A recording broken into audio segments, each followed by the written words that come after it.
Hello everyone, study IQ channel में आप सबका स्वागत है। आज के वीडियो में हम बात करेंगे एमेजोनिया सैटेलाइट के बारे में। एमेजोनिया सैटेलाइट क्या है और इसके क्या पर्पस है, किस एम के लिए इस सैटेलाइट को लॉन्च करा जा रहा है। तो थोड़ा सा बताऊं तो इसरो इस सैटेलाइट को लॉन्च करने वाला है 28 फरवरी। अभी ये डेट दिया है इन्होंने 28 फरवरी 2021 को। अगर सब कुछ सही रहा तो 28 फरवरी को इसको लॉन्च कर दिया जाएगा हमारे PSLV C51 के द्वारा। नाउ द क्वेश्चन इज कि इसरो क्यों लॉन्च कर रहा है। अमेजोन से नाम जरा पता करो, आइडिया लगाओ कौन सी कंट्री का हो सकता है। अमेजोन ब्राज़ील का सैटेलाइट है ये और इसको लॉन्च कर रहा है इसरो। तो इस पूरे वीडियो के अंदर this is a very comprehensive video. इसमें ना सिर्फ आपको अमेजोनिया सैटेलाइट के बारे में पता चलेगा बल्कि इस सैटेलाइट से रिलेटेड बहुत सारी टर्मिनोलॉजीज़ हैं, जैसे कि सन सिंक्रोनस ऑर्बिट क्या होता है, लो अर्थ ऑर्बिट क्या होता है, जियो सिंक्रोनस ऑर्बिट क्या है, अर्थ स्टेशंस क्या होते हैं, क्यों किसी भी सैटेलाइट को जब लॉन्च करते हैं तो उसके लिए हमको पहले अर्थ स्टेशन सेटअप करने पड़ते हैं। इसके साथ ही इसरो अगर किसी दूसरी कंट्री का सैटेलाइट लॉन्च कर रहा है तो जाहिर सी बात है फ्री में तो हम करेंगे नहीं, तो हमारी एक कमर्शियल ब्रांच है इसरो की, NSIL एंड एंथ्रिक्स। तो दोनों में क्या डिफरेंस है NSIL एंड एंथ्रिक्स के अंदर, इसके बारे में बात करेंगे। इसके साथ ही एक नया इसरो का नया एक ब्रांच सेटअप हुआ है इन स्पेस। तो इन स्पेस क्या है इसके बारे में भी हम बात करेंगे। मेरा नाम संतोष चौधरी है। अगर आप मुझसे जुड़ना चाहते हैं तो इंस्टाग्राम या टेलीग्राम पे little_simple_बुद्धा से सर्च करके आप मुझसे जुड़ सकते हैं। इस वीडियो का PDF भी आपको मेरे टेलीग्राम पे अवेलेबल हो जाएगा। Now ISRO is going to launch Amazonia satellite on the Brazil, ठीक है, जो PSLV पे लॉन्च होगा। दोनों ब्राज़ील और इंडिया ये दोनों ब्रिक्स की कंट्रीज़ हैं। तो कब इनका सेटलमेंट हुआ, कब क्या एग्रीमेंट बना था, इनके बारे में भी देखते हैं। 28 फरवरी अभी टेंटेटिव डेट दिया है, पहले एंड ऑफ फरवरी मार्च अगर वेदर सही रहा, रॉकेट लॉन्चिंग के लिए सब कुछ सही रहा तो 28 फरवरी को PSLV C51 ये हमारा एक रॉकेट लॉन्चर है। आपको पता होगा दो होते हैं, GSLV एंड PSLV। अगर आपको डिफरेंस नहीं पता है तो right in the comment section. अगर आप चाहते हो कि PSLV एंड GSLV में क्या डिफरेंस है, हम क्रायोजेनिक के बारे में भी अगर बात करें तो इसके बारे में आप मुझे कमेंट सेक्शन में लिख दो। So I will get to know and will make a different video on that. So ISRO इसको लॉन्च करने वाला है। नाउ ये जो सैटेलाइट है अमेजोनिया 1, ये सिंपल क्वेश्चन आ सकता है, अमेजोनिया 1 क्या है। तो अमेजोनिया 1 ब्राज़ील का सैटेलाइट है। नाउ ये ब्राज़ील का पहला अर्थ ऑब्जर्वेशन का सैटेलाइट है। इससे पहले भी ब्राज़ील ने सैटेलाइट्स लॉन्च करे हैं, तो यहाँ पे ध्यान रखना कि ये ब्राज़ील का पहला सैटेलाइट नहीं है लेकिन पहला अर्थ ऑब्जर्वेशन का सैटेलाइट है। अर्थ ऑब्जर्वेशन के जो सैटेलाइट्स होते हैं वो अर्थ की सरफेस को ऑब्जर्व करके आपको ऊपर से सैटेलाइट से पिक्चर्स को क्लिक करके देते हैं। इससे पहले इन्होंने चाइना के साथ में दो सेब्रस 4 एंड 4A दो रिमोट सेंसिंग सैटेलाइट जो थे उनको भेजा था ब्राज़ील ने, बट ये था चाइना के साथ कोलैबोरेट करके।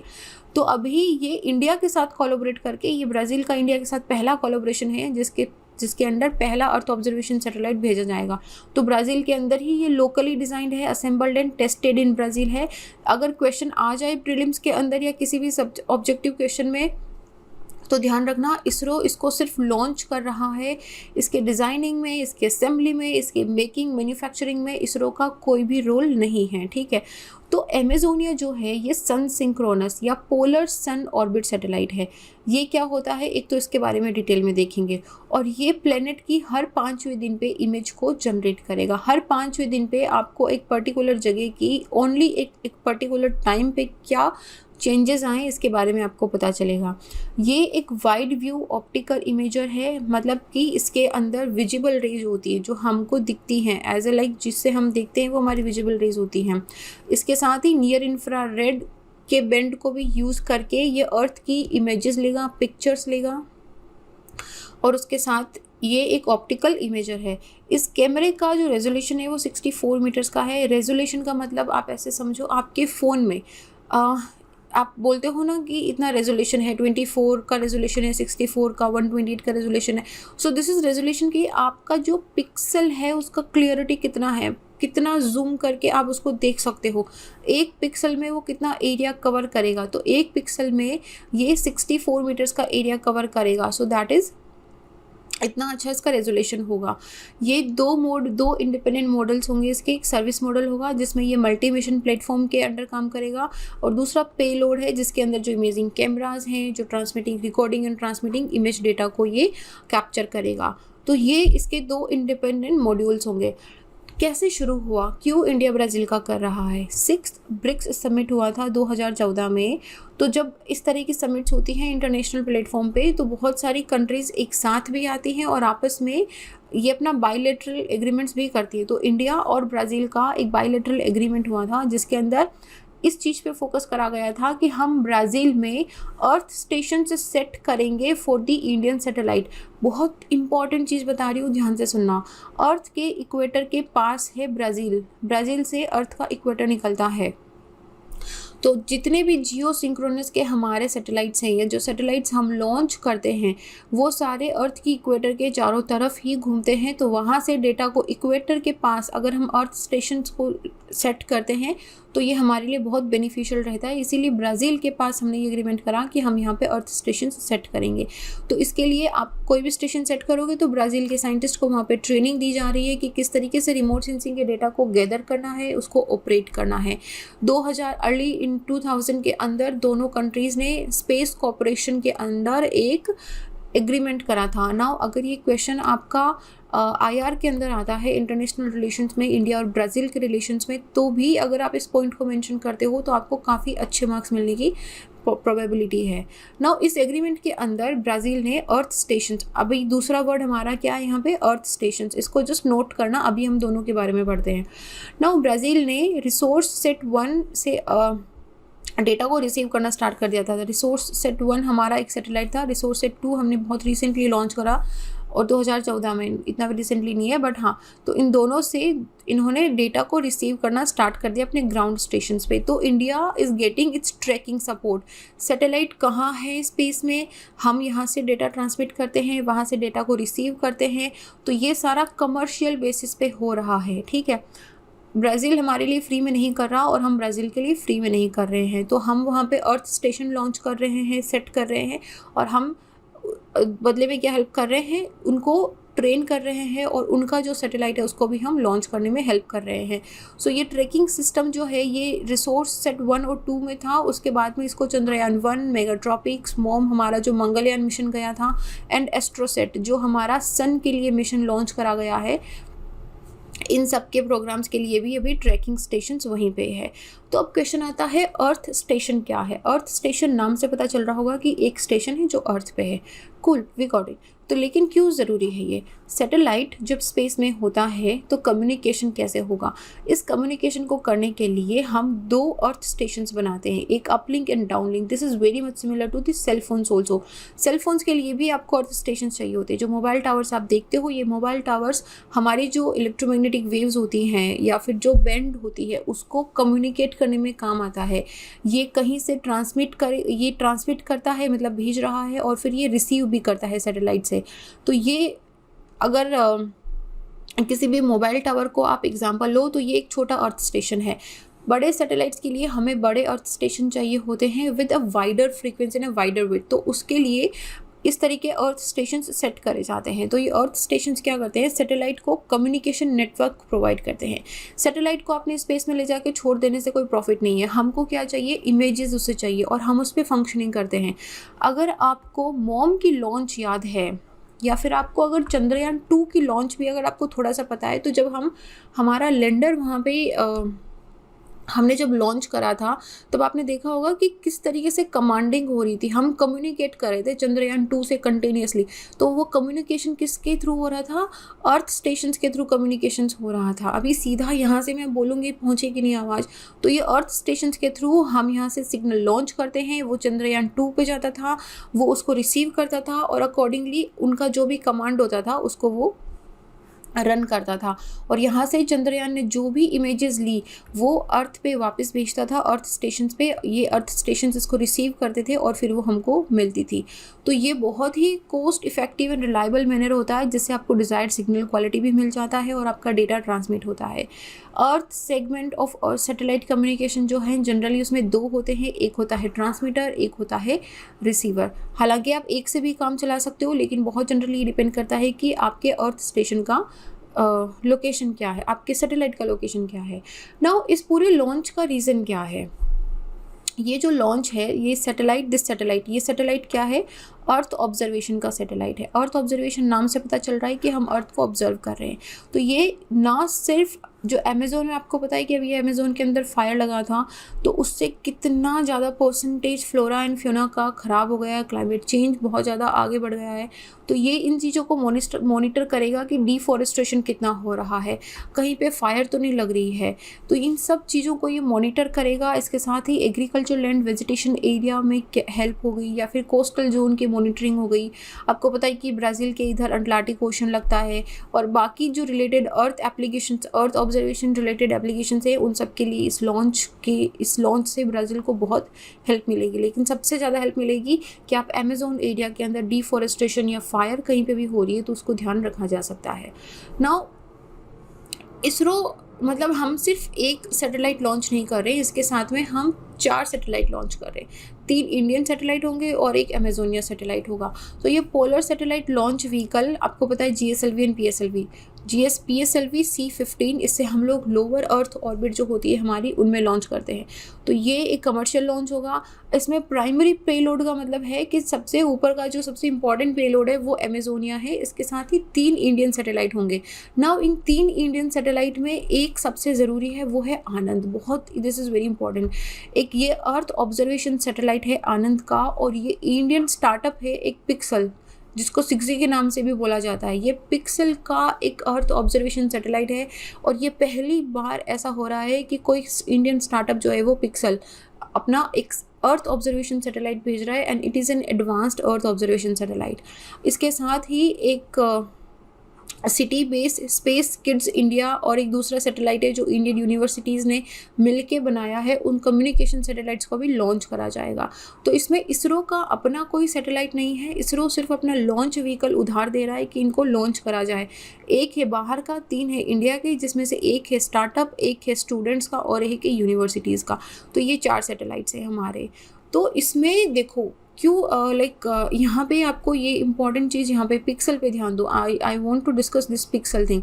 आनंद ये एक इंडियन स्टार्टअप है। इंडियन स्टार्टअप का मतलब है कि प्राइवेट है। तो ये एक Indian national space promotion and authorisation centre, जिसे इन स्पेस बोल सकते हो आप। This is a very important thing. Government ने ये अनाउंस करा था कि प्राइवेट प्लेयर जितने भी हैं, प्राइवेट कंपनीज हो गई है या फिर स्टार्टअप्स हैं, ये सब स्पेस एप्लीकेशंस के अंदर या फिर स्पेस लॉन्च जो है उसके अंदर अपना पार्टिसिपेशन दे सके। तो इसरो इसी के अंडर पहला सैटेलाइट इंडियन स्टार्टअप का आनंद लॉन्च करेगा। तो ये 6G या फिर जिसे आप पिक्सल बोल सकते हो, इनका ये मोटिव है कि ये 30 ऐसे छोटे छोटे अर्थ ऑब्जर्वेशन सैटेलाइट्स लॉन्च करेंगे स्काई में 2022 के एंड तक, और ये सारे के सारे एडवांस्ड अर्थ ऑब्जर्वेशन सैटेलाइट्स हैं। तो ये इनका मोटिव है। इसरो के थ्रू ये अपना पहला सैटेलाइट भेज रहे हैं। अगला सैटेलाइट जो है ये अपना SpaceX के थ्रू भेजेंगे। तो ये एक चीज़ है। नाउ इंडियन स्पेस इनसेक क्या है, इन स्पेस क्या है? इंडियन नेशनल स्पेस का प्रमोशन और ऑथराइजेशन सेंटर किसके अंडर है? डॉस के अंदर, डिपार्टमेंट ऑफ स्पेस के अंदर आता है। कब करा गया था? Two reform announced under the economic stimulus packages. इसमें क्या होगा कि आप प्राइवेट कंपनीज के जब सैटेलाइट्स को लॉन्च करते हो तो आपको प्राइवेट कंपनीज पैसे देती हैं, और you what it will permit and oversee the activities of किसकी? प्राइवेट कंपनीज़ की।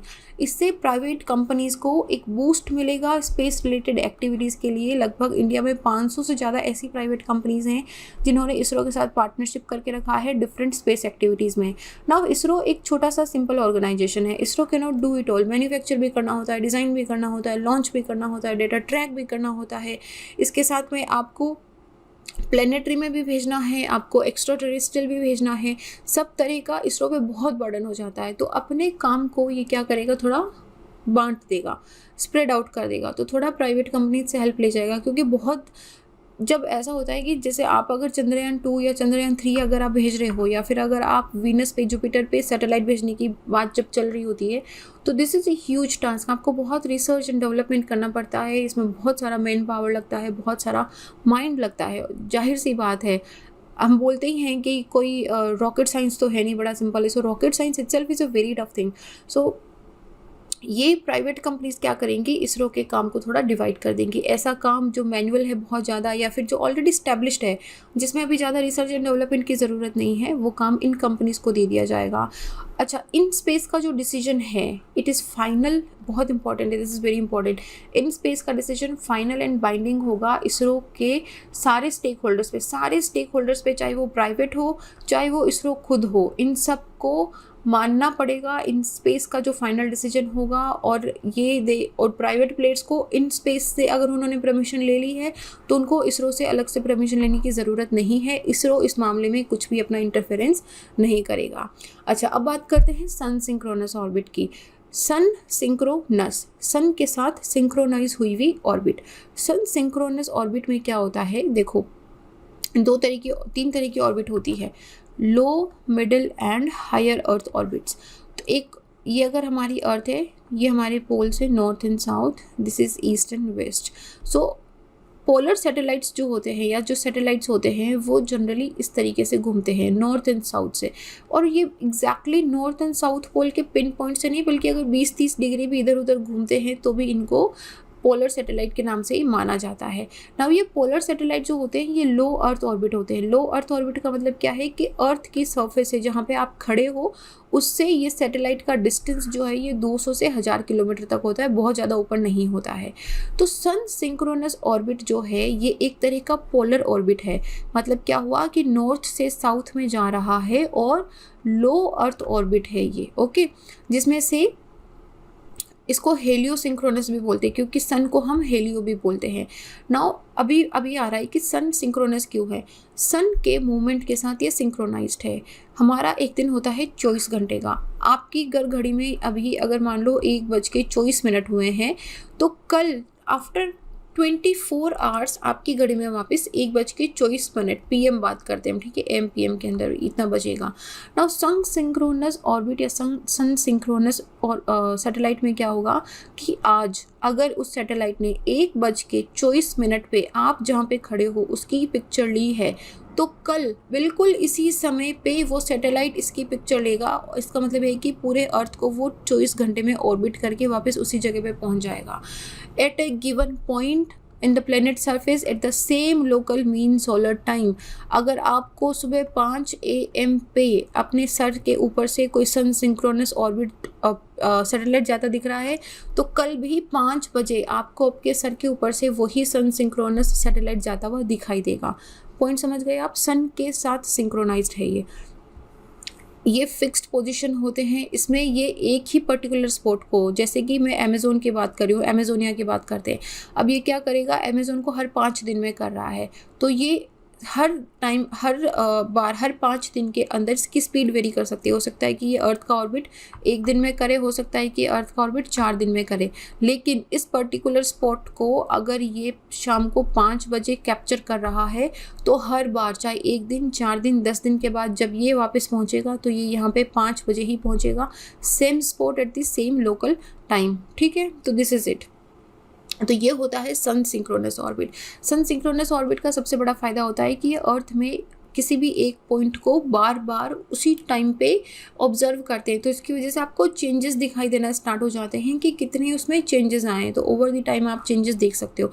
जैसे अमेज़न फॉरेस्ट का है, मान लो कि ये हर बार 5 बजे ले रहा है, तो आपको अभी तो 5 दिन के अंदर, 10 दिन के अंदर, इस तरीके से जब हर महीने की लेगा, तो आपको उसमें दिखाई देगा कि यार पहले तो यहाँ पे फॉरेस्ट था, अभी यहाँ से फॉरेस्ट काट दिया, इसका मतलब यहाँ पे डिफॉरेस्ट्रेशन हो गया।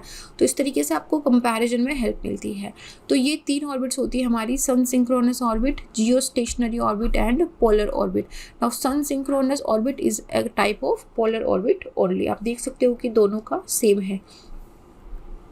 तो ये है सन सिंक्रोनस ऑर्बिट। देखो मानो कि इस जगह पे ये सैटेलाइट अभी ले रहा है, तो ये इसके बिल्कुल ऑपोजिट में 12 घंटे में आ जाएगा, राइट, क्योंकि पूरा चक्कर इसे 24 घंटे में लगाना है, तो आधा चक्कर कितने में लगाया, 12 घंटे में। तो यहाँ से ये यहाँ पे आ गया, वापस अगले 12 घंटे में कहाँ पहुँच जाएगा, ये यहाँ पहुँच जाएगा, मतलब 24 घंटे में वापस अपनी ओरिजिनल लोकेशन पे आ जाएगा। ना इसरो की कमर्शियल ब्रांच के बारे में बात करते हैं। इसरो की 2 कमर्शियल ब्रांचेज हैं। एक अभी लॉन्च करी है न्यू स्पेस इंडिया लिमिटेड, जो 6 मार्च 2019 को बजट, हमारा जो 19 का बजट आया था उसके अंदर इसको लॉन्च करा था। और ये देखो किसके अंडर है, ये कंपनीज एक्ट 2013 के अंडर है।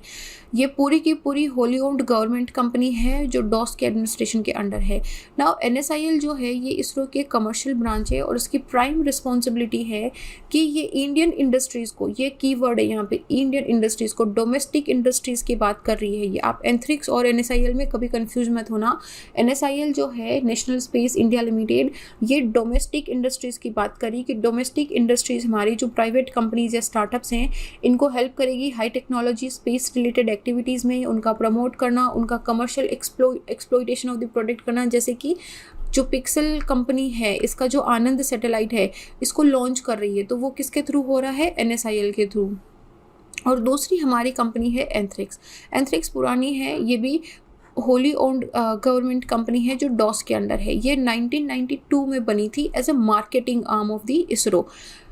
तो ये जब आई थी तब ये प्राइवेट लिमिटेड कंपनी की तरह आई थी which was owned by the government of India. तो ये जो है इसका काम क्या था कि ये स्पेस प्रोडक्ट्स का, ये इसरो का प्रमोशन करेगी बाहर, ये कमर्शियल एक्सप्लॉइटेशन करेगी स्पेस प्रोडक्ट्स का, कि हमारे पास PSLV है, आपका सैटेलाइट लॉन्च करना है, लाओ हम लॉन्च कर देते, इतने पैसे लेंगे हम। मैं आपको बहुत ही फन वे में बता रही हूँ, लेमन लैंग्वेज में। तो इस तरह का इनका ये काम है ना। ये टेक्निकल कंसल्टेंसी भी देते हैं एंड ट्रांसफ़र ऑफ टेक्नोलॉजी भी करते हैं। बट द पॉइंट इज़, क्योंकि ये प्राइवेट लिमिटेड कंपनी है तो जाहिर सी बात है कि ये एज एन NGO फ्री में काम नहीं करेंगे। Whatever service Antrix offer they take pay for this. तो एंथ्रिक्स जो है ये क्या करता है कि ये इंटरनेशनल कस्टमर्स, यहाँ पे ये इंपॉर्टेंट वर्ड है। NSIL क्या था, डोमेस्टिक इंडस्ट्रीज़ को, और एंथ्रिक्स कहाँ देखता है, इंटरनेशनल कस्टमर्स को। दोनों में डिफरेंस को बहुत ध्यान रखना।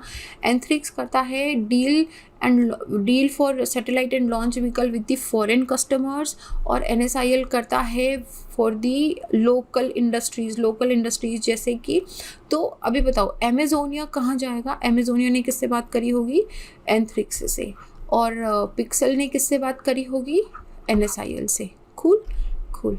सो इसी तरीके से इसरो को काफ़ी सारे, आपको पता होगा कि जैसे इजराइल का सैटेलाइट भी लॉन्च करा था हमने, काफ़ी सारी कंट्रीज़ के सैटेलाइट लॉन्च करते हैं, इवन बड़ी कंट्रीज़ के सैटेलाइट्स भी लॉन्च करे जाते हैं, क्योंकि इसरो के अंदर कंपैरेटिवली जो चार्जेस ऑफ लॉन्चिंग सैटेलाइट है वो बाकी बड़ी कंट्रीज से काफ़ी कम है।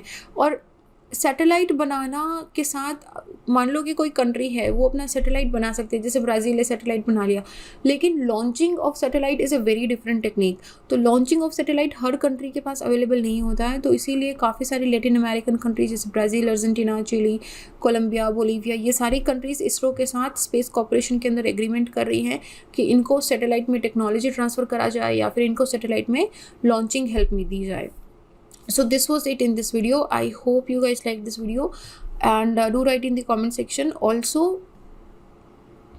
काफ़ी इंपॉर्टेंट है, मतलब जनरली आप सैटेलाइट का जब वीडियो देखते हो तो उसमें इन कुछ टेक्निकल टर्मिनोलॉजीज़ को बहुत जल्दी ऐसे स्किप कर दिया जाता है, तो it is very important to understand. और ये खेल स्पेस तो होता भी बहुत इंटरेस्टिंग है।